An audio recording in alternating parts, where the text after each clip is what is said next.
For those who haven't been here before, or it's your first time, certainly our speakers, been telling them in the back, this is our annual opportunity to highlight why entrepreneurship is important and why Mr. and Mrs. Cook years ago lent their name to our program to teach entrepreneurship in the way that they learned it. Things like don't go into debt and don't borrow if you don't have to. Sorry, bankers. I've used that joke before. I know. Sorry, Shush. I know. I saw you perk up. Learn how to ask for assistance. Learn how to have somebody else look at your idea. This is kind of what we decided to do when we started the entrepreneurship program 10 years ago. And we designed our academic program to teach our students a little bit about what the business world might be like and how to start one will be difficult. Learn to lean on your partners, your attorneys, your bankers, your insurance agents, those that become partners in your enterprise. Again, learn it before you put your money down and make it happen. And don't forget to keep asking those questions once you are in business. I want to thank all of you for supporting the event as always. Again, 10 years, and many of you have been here every year as a sponsor. So thank you very much for making this thing a success.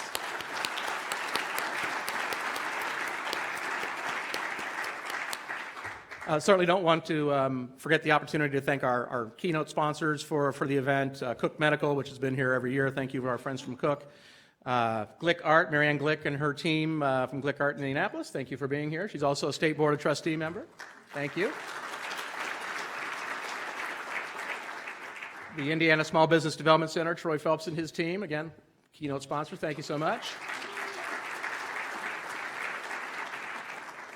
Comprehensive Business Brokers, which is a new buy-sell option here in the community for businesses that want to sell themselves or get bought. Again, thank you for your sponsorship and support. And all of our other table sponsors, thank you so much for making this a reality. There's about 15 or 20 of you. It'd take forever. I wouldn't get through it, but thank you again for your support. As you know, the funds we raise for this event come through the Ivy Tech Foundation into an account that supports Cook Center programs for our students and for the community, and that includes things like our pitch competition we do every year for our students, our support of things like Lemonade Day, Startup Weekend, the Mill. We have a lot of programming at our new startup and co-work space here in town. CEO roundtables that we do. I mean, there's a litany of entrepreneurship programming that we are involved with, and we want to be making sure we're involved in everything that builds our entrepreneurship ecosystem here in Bloomington. I mentioned Marianne as a State Board of Trustees member. I see Gretchen Gutman here as well from Cook Medical, who's on our State Board of Trustees. Thank you for your service to our community. I don't see Connie Ferguson. She was going to be here, but I see Steve. Hi, Steve. She's in French Lick working. I know we got some new rooms going up, and they better be finished before the holidays hit, let me guess. She's got the work boots on today. All right, well, thanks to Connie for being here. She would have been here if she wasn't working, so that's awesome. Additionally, John Murphy from our Ivy Tech Foundation in Indianapolis. Thanks, John, for being here as always. Good guy. At our VIP table up here, Jeff Shreve has always been a supporter of Ivy Tech, and this hall is named for Jeff and Shreve Hall. So thanks, Jeff, for all your support. I mentioned, the Cook Center, how it got started years ago. Again, just to be a resource for the community to help people take their ideas and move them forward.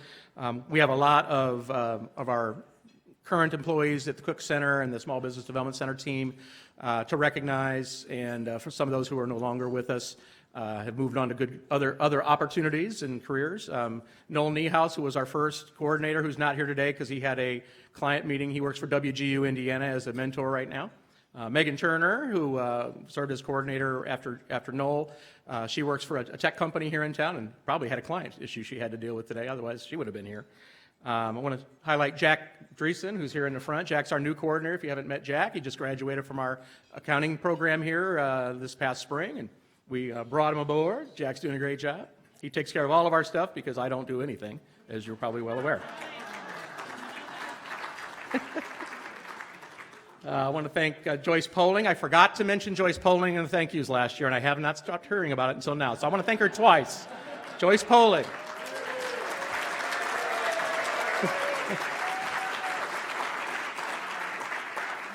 Joyce is our house mother at the Cook Center, and she makes sure all the snacks are in the right places and that we keep ourselves in line each day.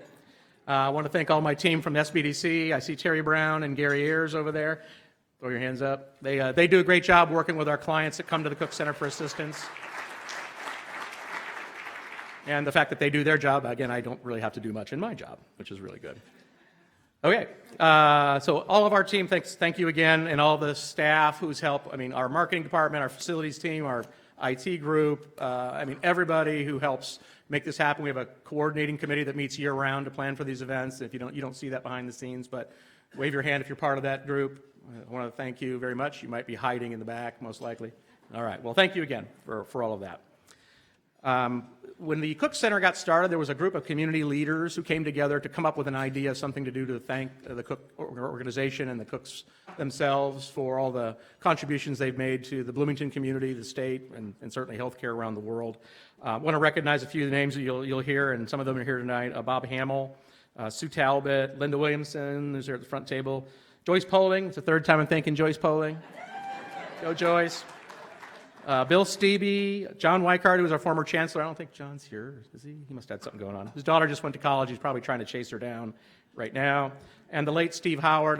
Most of you know Steve Howard was a big part of getting the original plan for the Cook Center down on paper before I took it over, and thank goodness he did. It was the 40-page manifesto of all the things it could be, and we've done a pretty good job of working on several of those things, which is really cool. Since this is our 10th year, we thought we ought to do a quick look back, and I'll try to keep it brief because we'd like to get to our speakers. Just as a conservative estimate, we didn't really have an exact number, but we've served over 2,000 students, entrepreneurs, and existing business owners in the last 10 years here at the center. That's a huge number. It's probably actually a lot more than that. Since we brought the SBDC team aboard about 5 years ago, we see 200 or 300 people a year, and it's everything from I have a great idea and I want to put it on paper and figure out how to make it move forward, or I'm ready to file my LLC. Where do I go? How do I do that? Mina will probably talk about her failure to get an EIN number before she went to her bank to get a checking account this week. So, we try to teach these things ahead of time, if you know what I mean. But again, that's the stuff we do, and we really enjoy it. A lot of them are our students. We deal with a lot of Indiana University students that come over through referrals from the Johnson Center for Entrepreneurship and in different parts of Kelly. Our entrepreneurial studies programs had over 900 students just at this campus alone since we started the program in 2011. That's pretty hot and exciting. A lot of those students went on to start their own side hustle business, or they're actually doing their own thing. Not all of them from on the entrepreneurial studies program. They may have come out of culinary and they're starting a food truck or a food service organization, or they might have come out of early childhood education and they're doing something in the realm of a daycare or something of the same sort. But we try to provide those opportunities through our pitch competition and other programming for the students to help them be successful with their careers. And even if they do go work for another organization, it's likely to be a small business in our community. And I think as you small business employers are out there, you want to see somebody who's actually thought about all the core aspects of starting a business, because those are the people who want to make sure they understand why it's important not to buy the really expensive paper clips and use those every day. Use the cheap ones. Or steal them from somebody else, which is even better.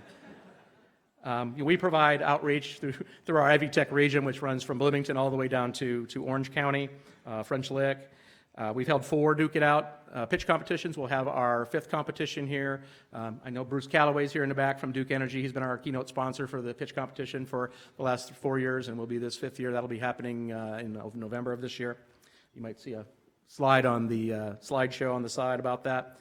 I mentioned we have a few students who've started their businesses, and I've highlighted this one before, but I have to mention Diamond K Sweets. And if you look on your table, there's some chocolates that are there. They're called Fudge-A-Bits, and Kelsey was a student here at Ivy Tech in our business administration program.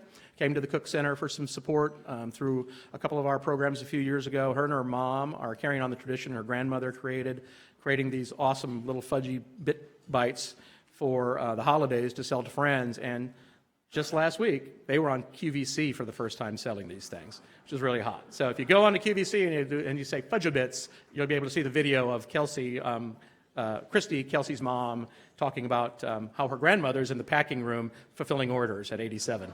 Which I thought was pretty awesome.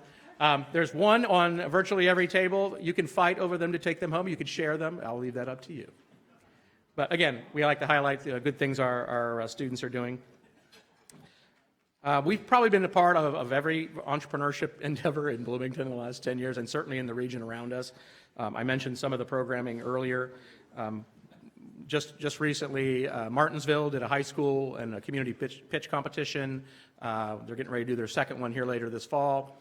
Radius, Indiana, just started its first pitch competition, and we are partners of them.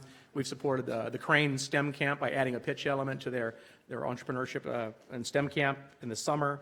So we try to do things that are building a youth pipeline to better understand small business is important, and you ought to learn some good skills around the way.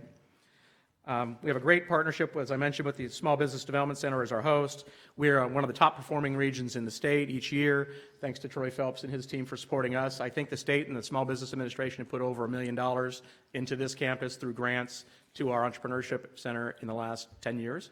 That's not chump change. I mean, that means we get to do what we do every day and have the luxury of working with some great partners who are really here to make sure Indiana Hoosier small businesses are doing a great job in our region.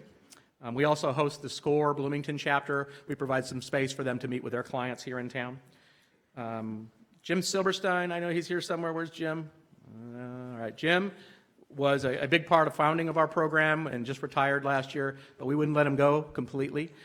Jim does all of our business valuations for our clients through the Small Business Development Center and the Cook Center, and he's done over 75 business valuations in the last 3 or 4 years for Hoosier entrepreneurs in our region that want to maybe sell their business and want to get a good idea of what it's worth.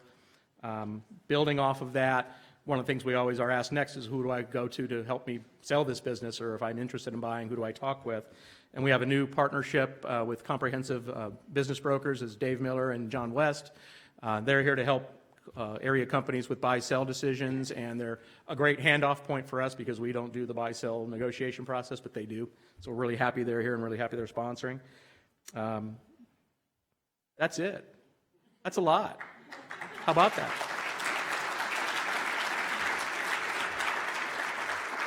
And I told them 10 or 12 minutes and I wouldn't tell any jokes. Right, Joyce? Joyce Poling, everybody. Joyce Poling.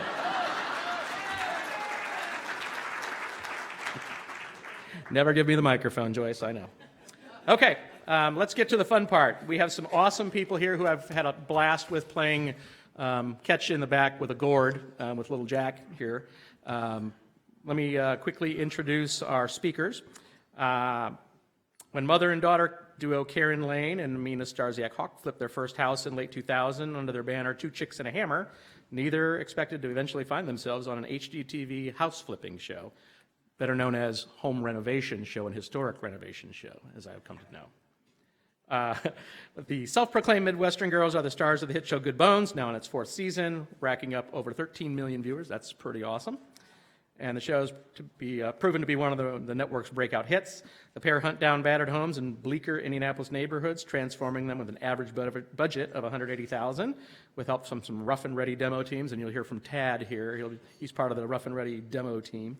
The show has an odd couple appeal, contrasting Karen's hippie personality, to quote Mina, who has more of a no-nonsense methodical style. Did you get to write that yourself? It's awesome, though. You're doing a great job. The ladies are currently working on a few other shows, including a reboot of While You Were Out, which airs in March on both HGTV. Well, that would already happen if it was in March, right? Or is that this coming March? I don't know. That happens to me all the time. They're all looking under the table when I'm up here with the microphone. While you're out already here. Well, she can comment on that when she talks. Some of you may have seen the Brady Bunch House renovation, which Mina and her mom have been part of. That just aired. I'm sure you can get it on online, if you will. And then they're working on their first book. And if you've heard of Rock the Block, that's a new show that that just aired this week. Actually, I fell asleep during it the other night. Sorry, guys. My wife did watch it, and she knows what happened, so she'll fill me in. Sorry, Mina. But I paid you to be here, so I can say that, right? Okay, I asked Thaddeus Starsiak, Tad is here. Some of you may know you don't see Karen here, but Karen had an unexpected scheduling conflict. She's on a Viking cruise in Europe right now. So be here on stage eating chicken or cruise, I get it, totally fine. So Tad's going to pinch hit for us. He's been part of the organization, and Mina's brother, for a long time. He's usually the guy tearing stuff apart, taking life in his own hands, under foundations, under plumbing, hoping not to get his fingers cut off, no doubt, amongst other things. But I'll let him tell a little bit about himself when he gets up here, too. But let me introduce Mina and Tad to come up here and do their thing. So. All right. I'm just going to leave the baby down here. I'm going to. Oh, you're totally fine. So if you feel something, grab your leg, don't kick it. Because he's Baby just Jack. roaming around over there. We're going to go this way. It's, free range parenting? We'll go with that. Oh, look, you found a lap. That's exciting. I figured there'd at least be a handful of you guys that would be willing to take him. So thank you guys all so much for having me, and Tad. Hello, guys. Thanks for subbing in for Mom. Yeah, no, she's in Paris. It was expected. She planned it. But that's the nice part of being retired. She gets to go to Paris. So I think this is this the second time you've? This is the first time I've talked to a crowd. Oh. It's big. So I'm very excited to be here. Okay. I had to sit there and gas myself up for a second because I'm like, all right, I'm 26. These are all adults. This is impressive. I get to be here. I'm excited. Karen called me and she's like, hey, do you want to do this? I was like, yes. And then the next day I was like, what did I agree to?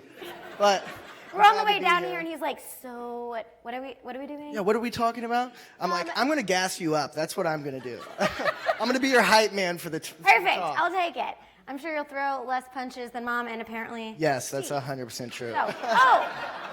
And we're just going to take You still have that gourd? Can we throw the gourd at him? Chuck the gourd at him. We're going to take a moment to recognize Mary Shreve, because you didn't do that. So now, that's going to be the thing next year. We do have pictures, in case we are boring you. They're just a bunch of fun stuff. So I don't know. A lot of pictures of me in short shorts. So happens. I hope you guys enjoy. They're over there? They're on the sides. There Oh, we go. I thought they were going to be behind us. All right. Well, pictures on the sides. There you guys go. So we're just going to tell you a little bit about how the business started, how we completely randomly ended up with a TV show. Again, I apologize, bankers. I kind of agree with Steve because the only reason my business exists is because none of you would lend me money. And then the market crashed in 2008 and it didn't matter because I had no debt. But I digress. It's kind of funny. So usually when I tell kind of how we got started, people always ask when I got into construction, and I always forget about this, but Rob, where are you? Rob. Okay, so Rob Friedman over there. I worked for him when I went to IU in Bloomington. He owns a bunch of rental properties. And thinking back, the first house that I moved in that he rented me, first of all, he let me have my Great Dane. And I walked in and I was like, can I tear down this wall? Because it had been a split. I think it was 2 units or something. And it had this really pretty staircase that they built this giant wall in front of. And he just let me. So I think that was, thank you. I don't think I've ever thanked you for that, Rob. Thank you for the trust. I probably would have done it anyways, but you said yes. So that's great. But that really was kind of probably one of the first things I did. Went to IU, graduated pretty aimless, and ended up buying my own house, and Mom and I renovated it, and that was in 2007. I helped. Tad did. So this is a total child labor laws, but I probably didn't pay him, so it was fine. Right. We can count it as good. volunteer work. I needed the money in 8th grade. I had to go to movie dates with girls that I had to pay for myself. Yeah. Do you want to tell them the job I gave you? Yeah. So one of the first jobs I did for Mina was going into the crawl space at the first house she ever had done, and it was just absolutely filthy, filled with just obscene amount of stuff, and some of that stuff was dead animals. Yeah, he was the dead animal fetcher out of the crawl space. Yeah, that's where I started, really on the come up here. And by the end of the day, and it's so hot, it's 95, 100 degrees, and I'm covered in soot, head to toe. He looks like a really gross, dirty teddy bear. Like a coal miner. Mm-hmm. And or that. My dad gets there to pick me up because I'm in 8th grade, and he sees me. You wouldn't let him in the car. Yeah, he was like, oh shit, you're not getting in the car. You're not allowed in the car. I'm like, Dad, I have to go home. I'm tired. Take me home. And I go to the next door neighbors. I think we hosed you down, right? I frantically tried to hose myself down. But it wouldn't come off. It wouldn't come off. So I think you ended up taking me home because I couldn't get in the car with my dad. Yeah. He's like, nope, that's Dad not a wasn't thing. having it. Brand new HHR. Yeah. Too dirty of a Some kid. fun pictures of that.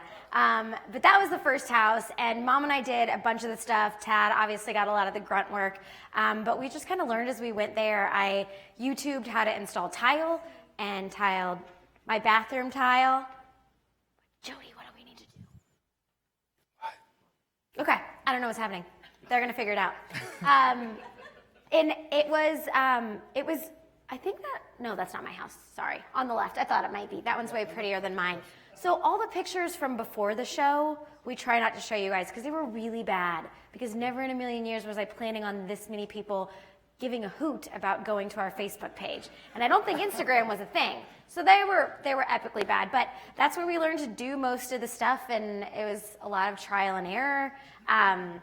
This is a good little mom story, because I feel like we've got a good amount of moms in the audience, right? Or dads that are just caring. But I was with my mom. We were installing flooring, and it's the first time I'd done it. I read the instructions, I watched a couple of videos online, and I'm very cheap because the banks wouldn't lend me money. So She's still cheap. I'm still very cheap. And they still don't like lending me money. So instead of buying a pneumatic nail gun, which means like the force is pressured by air, you just go psh. I bought a manual one, and it kind of has this handle, and it looks like a giant hook with a strike plate. And you have to smash the strike plate with a mallet, with a sledgehammer to get the nail to go into the floor. So the first day we were doing it, it was Mom and I. Like, she was holding, and I was hitting, vice versa, because I don't know if we just weren't strong enough, we weren't doing it right. But by day 2, I figured out the angle, and I could do it myself. So we have all the underlayment out on the floor, which is that like roll of foam stuff. We're installing the flooring, and I'm doing it by myself. I don't know what she was doing, actually, and I don't know if you were there. I know I helped you one of those days with the Okay. flooring. So instead of hitting the strike plate, I hit my ankle. That's really the appropriate response.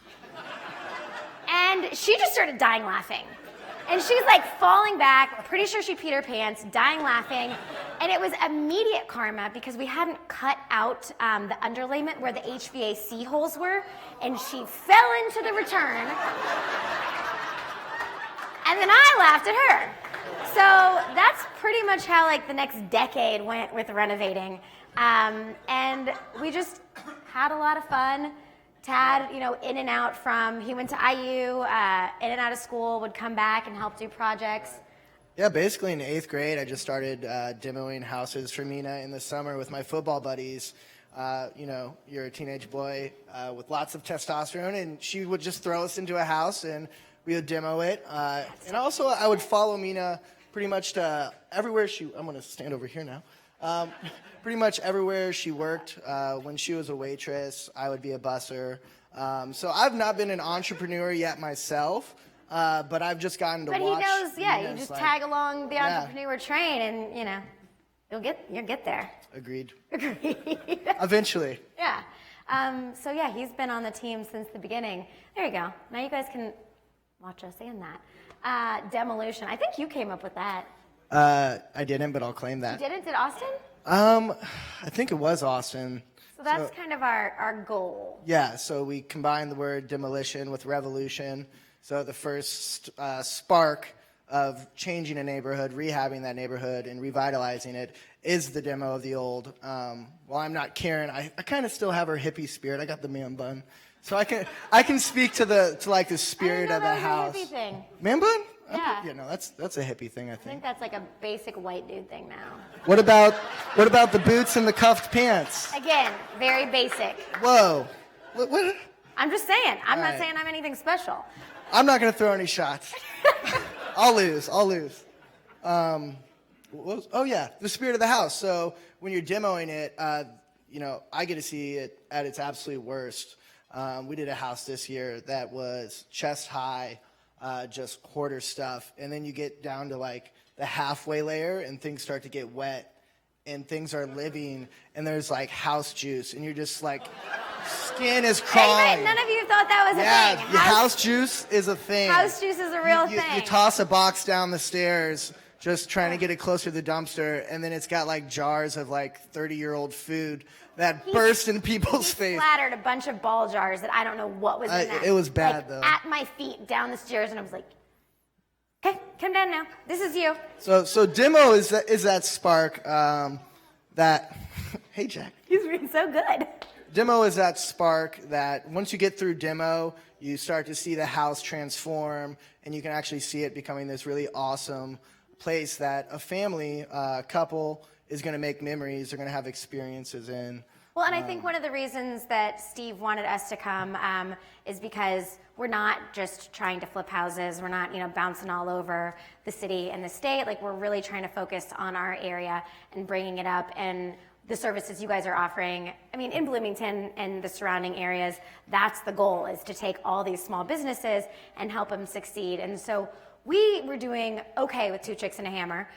We were doing about a house and a half a year, and it was Mom and my side hustle, Tad's away from school hustle. And we weren't making enough to quit our day jobs by any means. And then the show came along and it kind of forced us to do that. And it was exceedingly uncomfortable. And we grew way too fast and had no idea what we were doing. And we've very non-gracefully figured it out. But I think if we had a little bit more time, like having the opportunities that you guys provide a lot of people by coming to this and supporting it is huge, because we didn't really have that. We were just flying by the seat of our pants.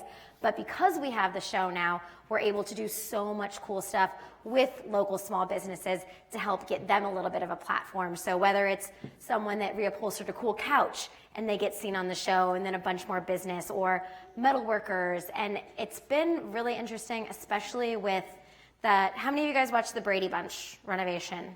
Good amount. That got 28 million views. I'm surprised there weren't more hands. But also Rock the Block, there's been a lot more press attention, like interviews and stuff that I've done. And one of the questions that I was asked last week was, did you really like being in LA to work? Because they have so many more things available as far as trades and talents and metal workers. And I said, hell no. Like, we have all that cool stuff. And I think, way to go, Indiana. But I think a lot of people think if you're not in New York and LA, then you've fallen into a hole with corn. And we have really cool stuff. So I said, we've got a handful of metal workers. We've got this really cool, it's funny, right? So we have all that stuff, and that's awesome. And you're so supportive, bro. I love it. So that's one of the things that's really cool about Indiana. And yeah, that's where we are now. I'm like a super proud Hoosier. I absolutely love being from Indiana. And something I tell people all the time is, like, this is a small state. We pack a hell of a punch with everything that we offer.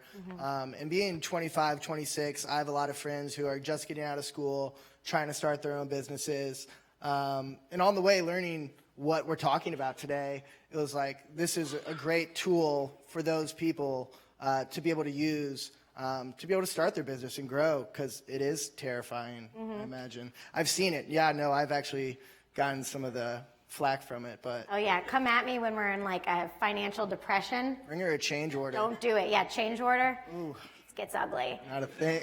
Gets real ugly. Our contractor, we have one that's our favorite. DR Contractors, they're amazing, and Terry's the guy that runs it. And where were we going to be together? Oh, we were going to look at a house that we were potentially going to buy. This was last Friday. And he had given me a ridiculous change order. And I text him, this is probably slightly inappropriate, but there's no kids except mine. I said, I'm going to kick you in the nuts when I see you. Yeah. And his response, love how witty he is. He was like, oh, I always wear a cup when I'm coming to meetings with you. So my reputation precedes me, I guess. But you got to be tough, and especially in this industry and in entrepreneurship in general. When we had our little news interview before, it's a super cheesy quote, but it's incredibly accurate, is entrepreneurs are the only people willing to work 80 hours to avoid working 40. And that's pretty much we do. And Jack just comes along for the ride, so I'm lucky he's a good baby. So I was trying to kind of tell the start story, and I got off track a little bit. But so we started renovating the houses. We did a couple a year, and then a talent scout from High Noon Entertainment, which is the company that made Fixer Upper and a handful of other shows, called me because my Facebook page had my cell phone number and my home address on it, because that's how unimportant we were. No one cared. And I thought she was trying to, I don't know, steal my identity. She was asking a lot of questions about my business and how we made money, and it was just weird. So at that time I called Mom, and she said, did they ask for your social security number? No. So we did some research and found out they were legit. And it's just a really weird process. They said, do you want to, have you ever thought about making a TV show? I don't know who thinks about those things, but I hadn't. Maybe you had. You have a wild imagination. Yeah, when I was a kid, I wanted to be like Steve Irwin, and I had a show. And yeah. It was called Tad's Wild Ride. So, and it's kind of come to life just through good bones. Do you want to do your accent? No. How many of you guys saw the episode that had the snakes in it? A couple people. Yeah. So that's when Tad's Wild Ride came out with the snake, Right. and he's like, "Crikey, mate." His Australian Crikey, accent mate. kind of sounds like a leprechaun. It leaks into that, yeah. I can hold it for like Do 5 it. years. Crocky, mate, look at that croc. That's huge. So they weren't allowed to touch the snakes because they're way too important. But they're like, Tad, if you want to grab the snakes, you can. So, I was. That's true. I didn't even think about Steve that. Irwin, like, crouched down, like, had the snake. It was a So great it's moment. not that we're too important. It's that there's a lot more paperwork. Liability. If we get bit by a snake, Yeah. if Tad does, they're gonna be like, "We didn't see that." Cut the cameras, throw away the card. Yeah, that's about it. Delete that footage. So again, I got totally off base you did with the snakes. Where were we What at? were we talking about, Jack? Jack, good spot. Anywho, so that's Oh yeah, starting when High Noon reached out to you. Yeah, so one High- of the things that I'm going to take over for a second. One of the things I really liked about Mina is they did a series of Skype interviews with Mina and Karen, and Mina's just always been her very natural self. So I think you ended up having like several glasses of wine throughout the Skype. I drank a bottle. I drank a whole bottle of There wine. you go. So I think Apparently, that's, I'm more charming, slightly inebriated. that can be confirmed right here. It rarely happens, but they call it Fun Mina. Yeah, when Fun Mina comes out, it's a good time. Like, you can just Like, fully I'm not relax. fun all the time. Rob, I'm fun, right? I can be fun. Someone's got to be serious. You guys are all. That's it's true. It's like I'm putting too fun. clothes on cats with this team. Yeah.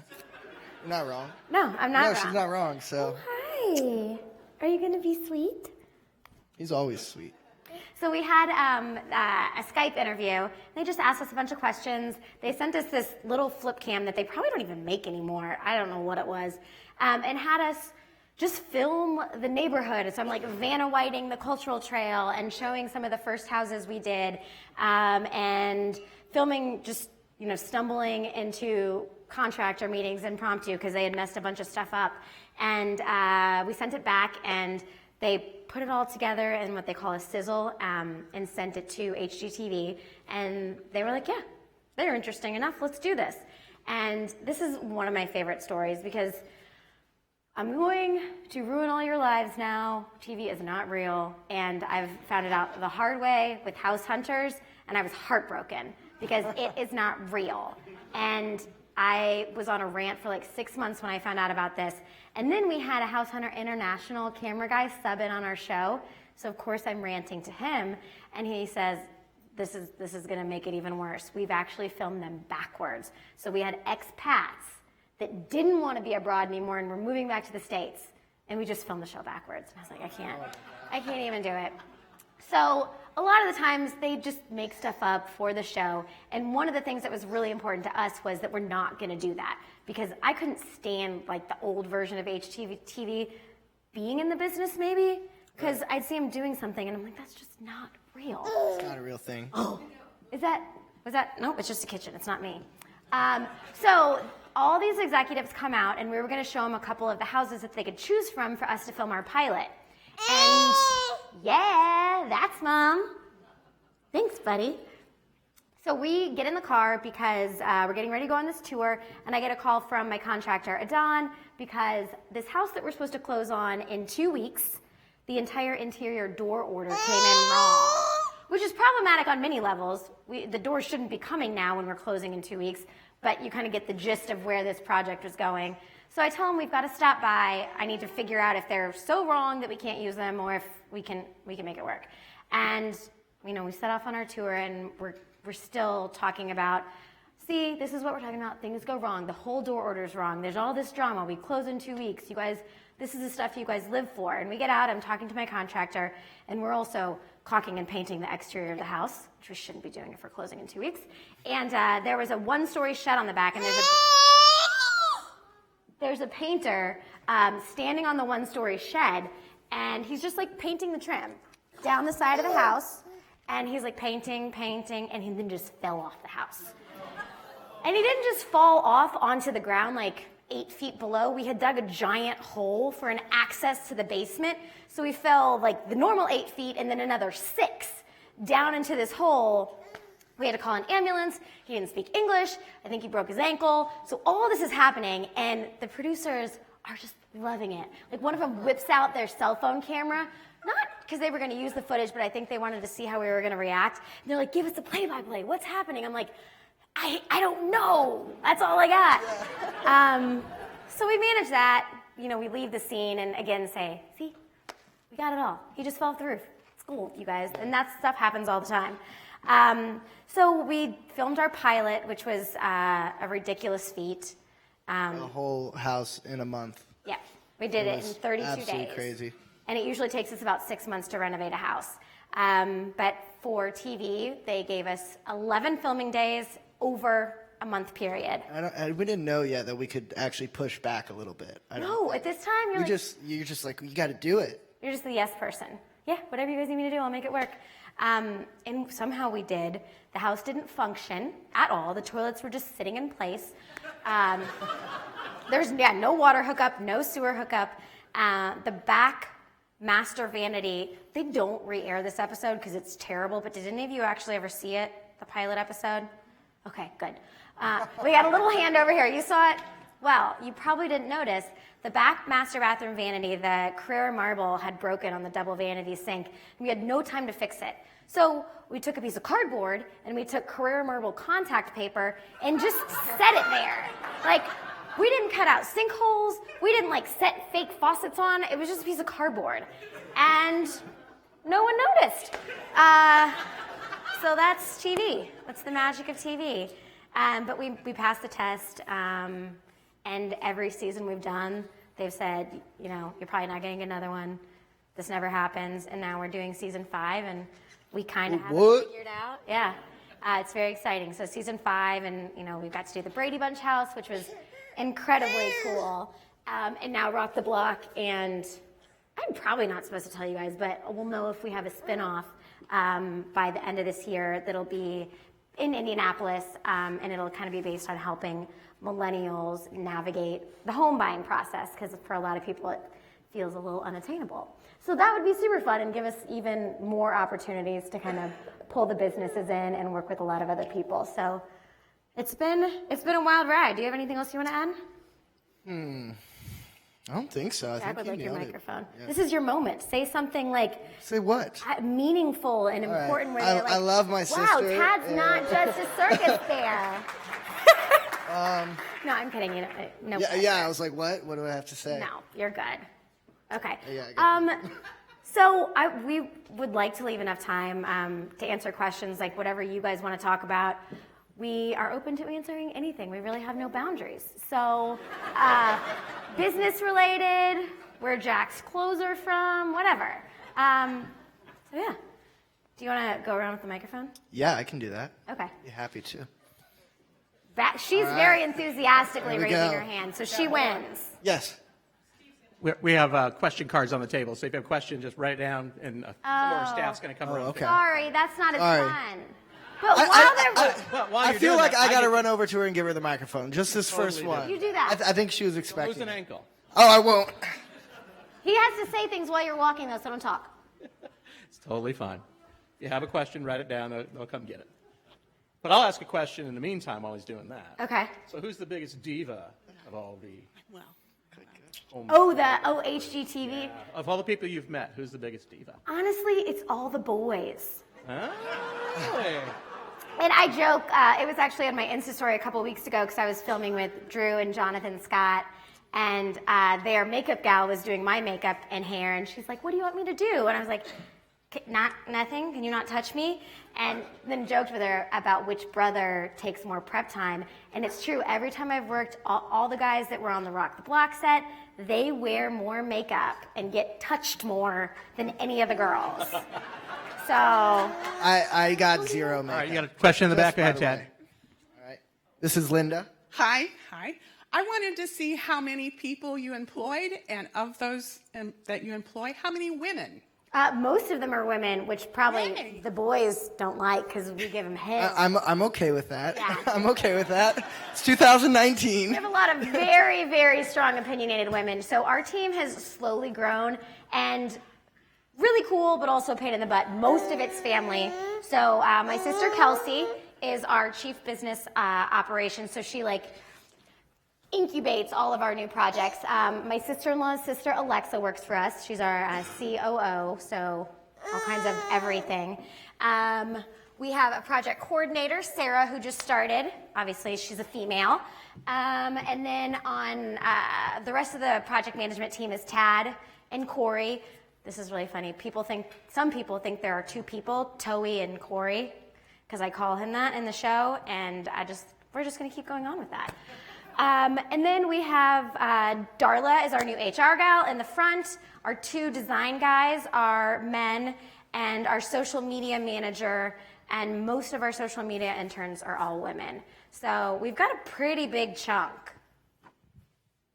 You're welcome. Okay, I have a few questions from the Yes. audience. And Tad doesn't have to be roving reporter this time. This is awesome. Cool. I would have started sweating. So I appreciate that. You got to work off the lunch. It's okay. You can have an Yeah. extra dessert now. I didn't eat too much. I was really nervous. Okay, a couple of questions that are pretty similar. What happens when Karen retires from the show, and will Two Chicks and a Hammer continue on HGTV?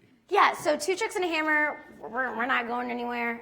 The business will exist even when the show doesn't. So we'll be on HGTV as long as people keep watching. And Mom will still be part of the show.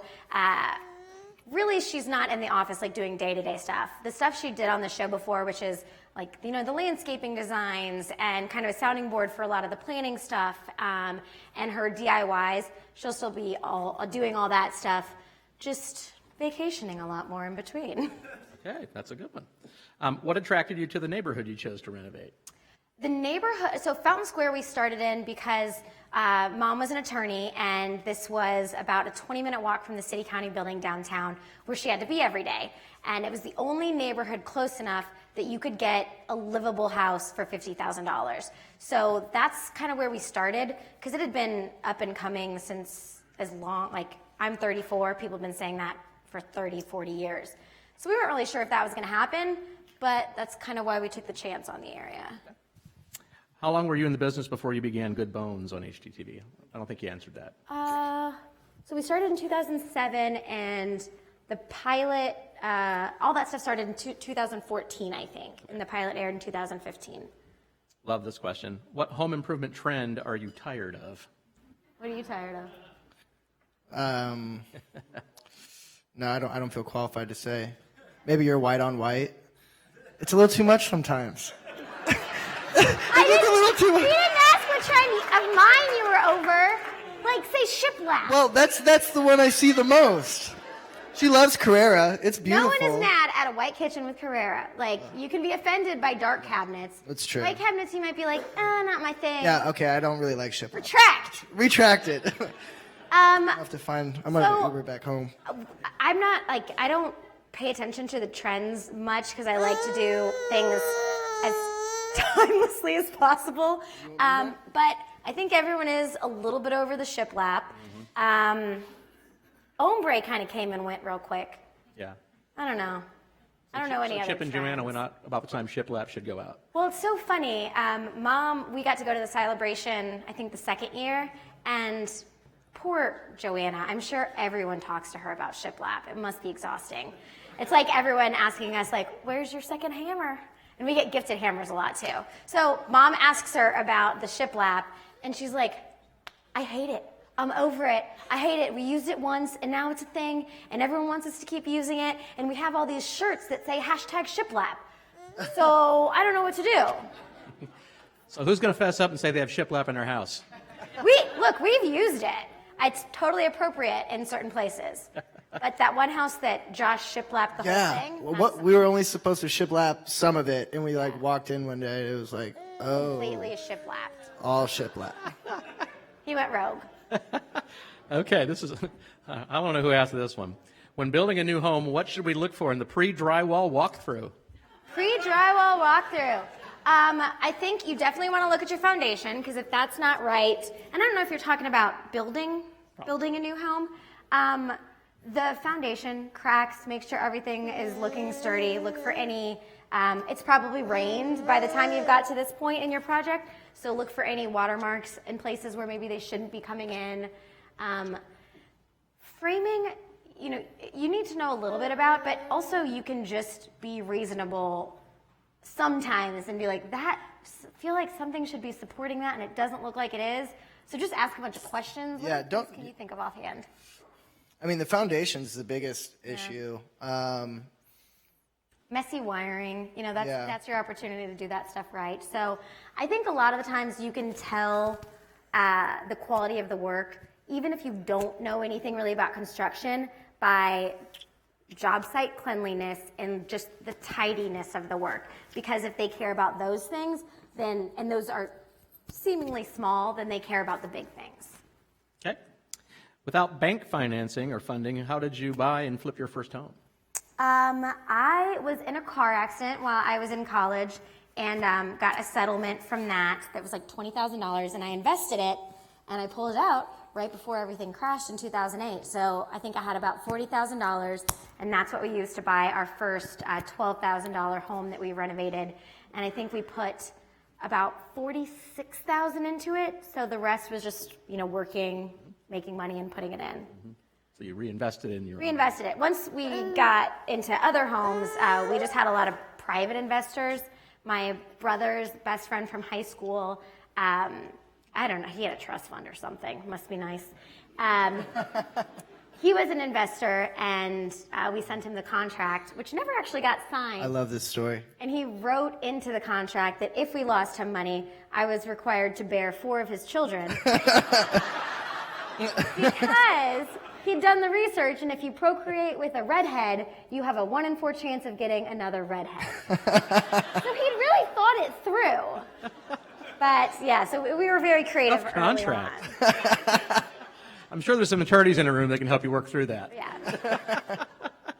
What was your favorite project in Indianapolis? My favorite is 609. Sanders? Yeah, Sanders. Usually we're not allowed to say the You numbers. can say the address here. Whatever, it's fine. Mine's my house, because I did everything I always wanted to do. And I've been in it for a year, and I still really like it. Next question. It's a little long, but I'll say, why don't we see more shows showing a typical income for somebody looking to flip a house and do the renovations, as opposed to a $3 million deal, and we all have $300,000 to put into it. I think that's what they're after. Yeah.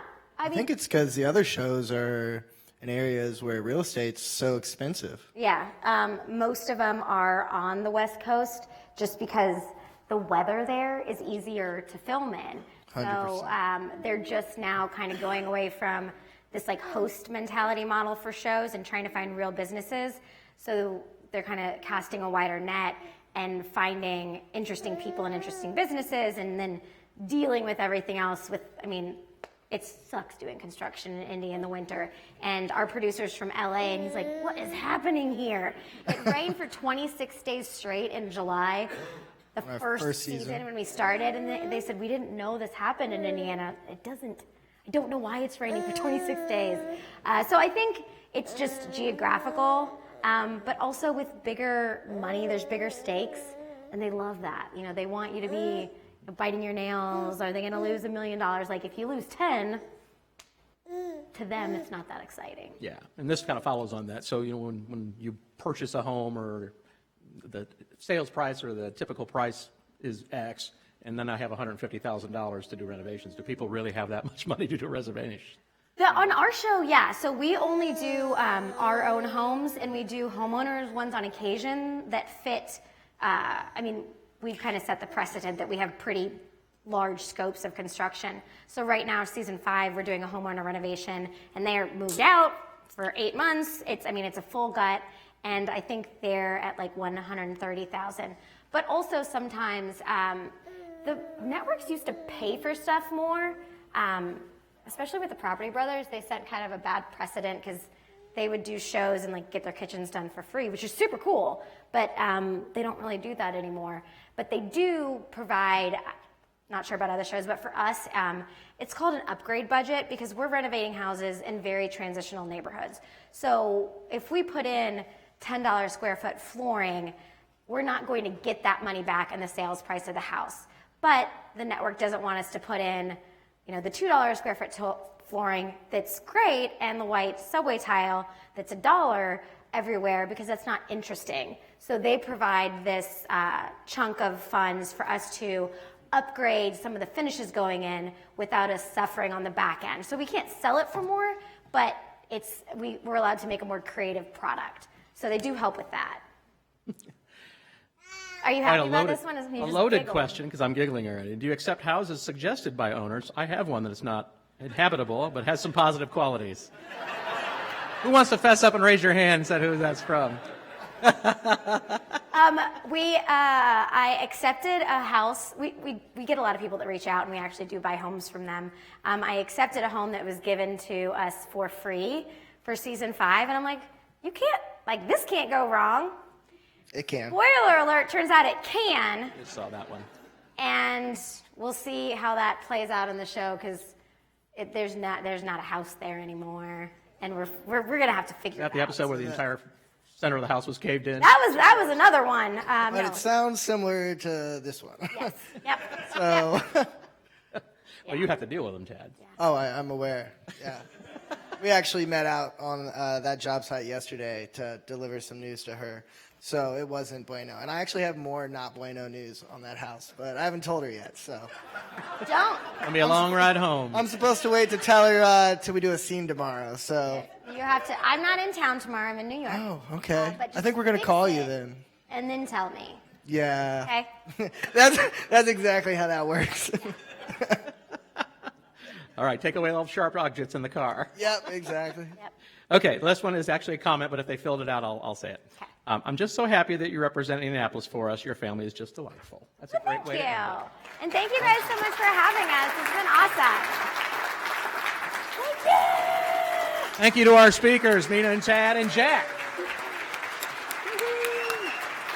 Turn this bad boy off. Woo! So my last comment, I forgot to thank 2 of the sponsors who were our number 2 level sponsors, J.P. Morgan Chase and the Bloomington Urban Enterprise Association. I always forget something. So And Joyce. And Joyce Poling, everybody. Okay, she's pointing at the cake. I'm working.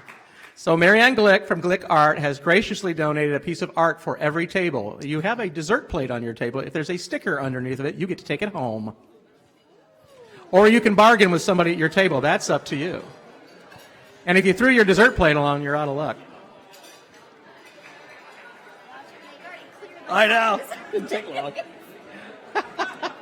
All right. Well, thank you again for being here, everybody. Thanks for our sponsors for support, all of our team. Thank you. Great job, Pat. You're great. Yeah.